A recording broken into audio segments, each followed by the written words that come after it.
수학의 왕.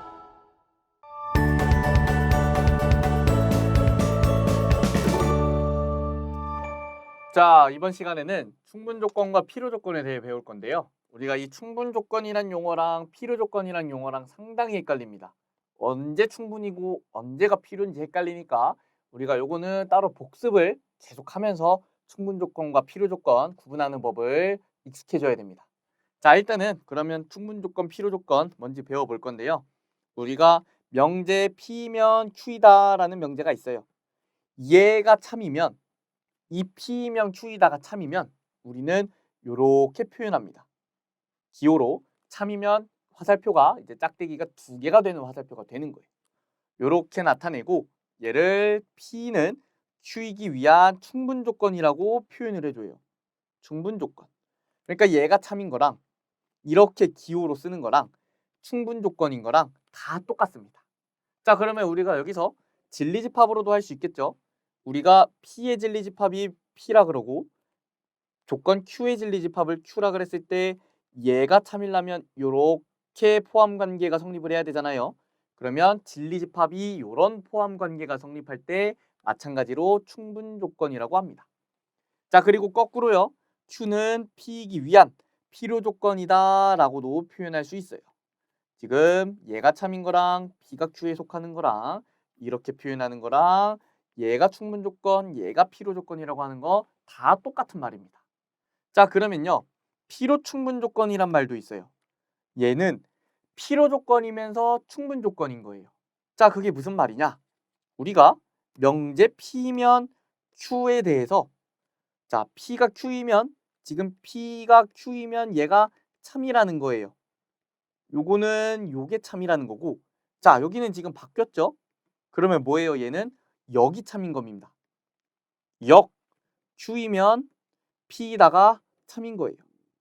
원래 명제도 참이고 역도 참일 때 우리는 그거를 P와 Q가 필요 충분 조건이다 라고 표현을 할 수 있는 거예요. 화살표로는 이렇게 표현할 수 있고요. 양방향의 화살표가 다 있죠. 이렇게 표현할 수 있고 필요 충분 조건이다 라고 표현을 하고요. 우리가 얘도 집합으로 표현을 할 수가 있는데요. 우리가 얘가 참이기 위해선 P가 Q에 속해야 되고요. 얘가 참이기 위해선 Q가 P에 속해야 돼요. 자, P가 Q에 속하면서 Q가 P에 속해야 돼요. 이게 무슨 말이죠? 결국은 P랑 Q랑 진리집합이 똑같은 겁니다. 우리가 이렇게 P와 Q의 진리집합이 똑같은 걸 필요 충분 조건이다 라고 표현을 할 수가 있어요. 자, 여기 보시면 P가 Q이면이 성립한다는 이 명제에서 P는 주는 쪽이므로 충분 조건, Q는 받는 쪽이므로 필요 조건 이런 식으로 구분을 할 수 있습니다. P가 화살표가 지금 P에서 Q로 가죠? 그러면 얘는 P가 Q이기 위한 충분 조건이다 라고 외우시면 더 좋겠죠? 우리가 이거 충분 조건하고 필요 조건하고 상당히 헷갈려요. 필요 조건, 충분 조건 잘 구분할 수 있어야 됩니다. 자, P가 Q이면 P면 Q이다가 거짓이면요. 우리가 이렇게 쓸 수 있겠죠? 화살표인데 화살표가 성립을 안 하니까 짝대기를 하나 그어주는 겁니다. 자, 우리가 지금 표현 방식을 여기까지 배워봤고요. 개념 예제 보도록 하겠습니다. P라는 조건이 지금 x 플러스 1은 0이에요. 그럼 이거의 진리집합은 마이너스 1이죠. 요거의 진리집합은 마이너스 1밖에 없습니다. 요거의 진리집합은요. Q의 진리집합은 마이너스 1도 되고요. 0도 되네요. 그러면 포함 관계가 어떻게 되는 거예요? 요렇게 되죠. P가 Q에 속해요. 그러면 P면 Q이다가 참이라고 할 수 있는 것이고 그럼 우리가 이거를 이제 무슨 조건이라고도 표현할 수 있는 거예요? 충분 조건이라고도 표현할 수 있는 겁니다. 자, 역은 성립하지 않습니다. 왜냐? P는 Q를 포함하지 않아요, 지금. 그렇기 때문에 필요 조건은 성립을 안 합니다. 자, 2번을 보시면요. x-y의 제곱이 0이라 그랬는데요. 요거는 x가 y라는 이식을 성립할 때만 성립을 하죠. 근데 Q 조건 자체도 x는 y인 거예요. 그러면 지금 P가 나타내는 조건이랑 Q가 나타내는 조건이 완전히 일치를 하고 있어요. 그런 경우에는 진리집합이 완전히 일치하겠죠. 그러면 이런 경우에는 우리가 뭐라고 할 수 있다고요? 필요 충분 조건이라고 표현할 수 있는 겁니다. B로 충분 조건이다. 자, 3번 보시면요. x 플러스 y는 양수라 그랬고 x는 양수고 y는 양수다가 q의 조건이에요. 자, 그러면 포함 관계를 우리가 지금 생각을 해볼 건데 일단 요거를 한번 따져봅시다. q이면 p이다. 여기 성립하는지 볼 거예요.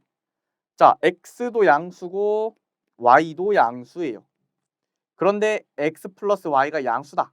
자, x도 양수고 y도 양수면 요거일 때 x 플러스 y가 양수인 거는 항상 성립을 하겠죠. 항상 성립을 하기 때문에 당연히 포함 관계가 이렇게 됩니다. 요거가 성립을 하면 얘도 항상 성립을 하는 거예요.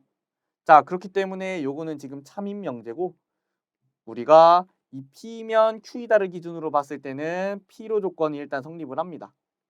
P로 조건이 성립을 하고 충분 조건을 성립하는지 보기 위해 Q이면 P이다를 따져볼 건데 Q이면 P이다에서 죄송합니다. Q이면 P이다가 아니라 P면 Q이다가 지금 참인지 따져볼 거죠. 자, P는 진리집합이 지금 X 플러스 Y가 양수인데 여기에 이거를 만족하는 X는 마이너스 1이고 Y는 5라는 요런 진리집합의 원소가 하나 있을 겁니다. 자, 그런데 요거일 때 Q가 성립을 하나요? 지금 Q는 성립을 안 하죠. X가 지금 음수기 때문에 Q를 만족을 안 합니다. 그래서 얘는 거짓인 명제고 우리가 요것만 성립하니까 필요 조건이다 라고 해주면 되는 거예요. 자, 다음으로 넘어가서요. 우리가 개념 예제 한 번 더 볼 건데 요 식을 우리가 곱셈 공식에 변형해서 본 적이 있어요. 저 공식을 활용해서 요거를 좀 정리를 해줘야 되는데 얘를 정리할 때 2를 곱해줍니다. 2x제곱, 2y의 제곱, 2z의 제곱, 마이너스 2xy, 마이너스 2yz, 마이너스 2zx는 0이죠. 그러면 x제곱 하나랑 마이너스 2xy랑 y제곱 하나를 씁니다. 그리고 남은 y제곱 하나랑 마이너스 2yz 그리고 z제곱 하나랑 이번엔 남은 z제곱 하나 마이너스 2zx 하나 플러스 x의 제곱은 0 이렇게 식을 변형할 수 있겠죠. 그러면 얘는 x 마이너스 y의 제곱이고 얘는 y 마이너스 z의 제곱이고 얘는 z 마이너스 x의 제곱입니다. 얘가 0이니까 제곱과 제곱과 제곱을 더했는데 0이에요. 그러면 얘도 0이어야 되고 얘도 0이어야 되고 얘도 0이어야 되죠. 그러면 우리가 x는 y랑 같아야 되고 y는 z랑 같아야 되고 z는 x랑 같아야 됩니다. 그러면 결국 x는 y는 z라는 결론이 나오네요. 그러면 얘가 성립하기 위한 조건은 x는 y는 z인 겁니다. 자, 그럼 문제에서 P로 충분 조건을 찾으라고 했으니까 완전히 똑같은 진리집합이 P와 Q가 완전히 일치하는 조건을 찾아주라는 얘기예요. 그러면 우리는 1번을 골라주면 되겠죠. 자, 이번엔 충분 조건, 필요 조건, 비로 충분 조건과 진리집합의 관계인데요. 제가 앞에서 설명드리며 진리집합의 관계랑 계속 연관지어 설명을 드렸죠. 자, P가 Q에 속하면요. 우리가 이거는 P면 Q이다가 성립하다는 얘기고 P면 Q이다가 참이라는 얘기고 얘는 이렇게 짝대기 두 개를 그어서 참이니까 이런 식으로 표현을 할 수가 있습니다. 그럼 얘는 우리가 뭐라 그랬어요? P는 Q이기 위한 충분 조건이다. Q는 P이기 위한 필요 조건이다. 이렇게 설명을 드렸고요. 지금 얘랑 다 똑같은 얘기입니다. 5개가 똑같은 거니까 우리가 이거를 명확하게 얘랑 같으니까 얘랑 같은 거야 라고 생각할 수 있어야 됩니다. 자, 마지막으로요. P랑 Q가 같으면 뭐라 그랬어요? P면 Q도 참이 되고 P면 Q이다도 참이고 Q이면 P이다도 참이죠. 그러면 얘는 이렇게 양방향 화살표를 표현을 할 수가 있고요. P는 Q이기 위한 필요 충분 조건이다 라고 표현할 수 있는 거예요. 마찬가지로 얘랑 다 똑같은 거죠. 자, 여기까지 해서 충분 조건, 필요 조건, 필요 충분 조건까지 우리가 학습을 모두 마쳤고요. 아마 배우면서 오늘 강의를 들으면서 느끼셨겠지만 헷갈리는 부분이 분명히 있습니다.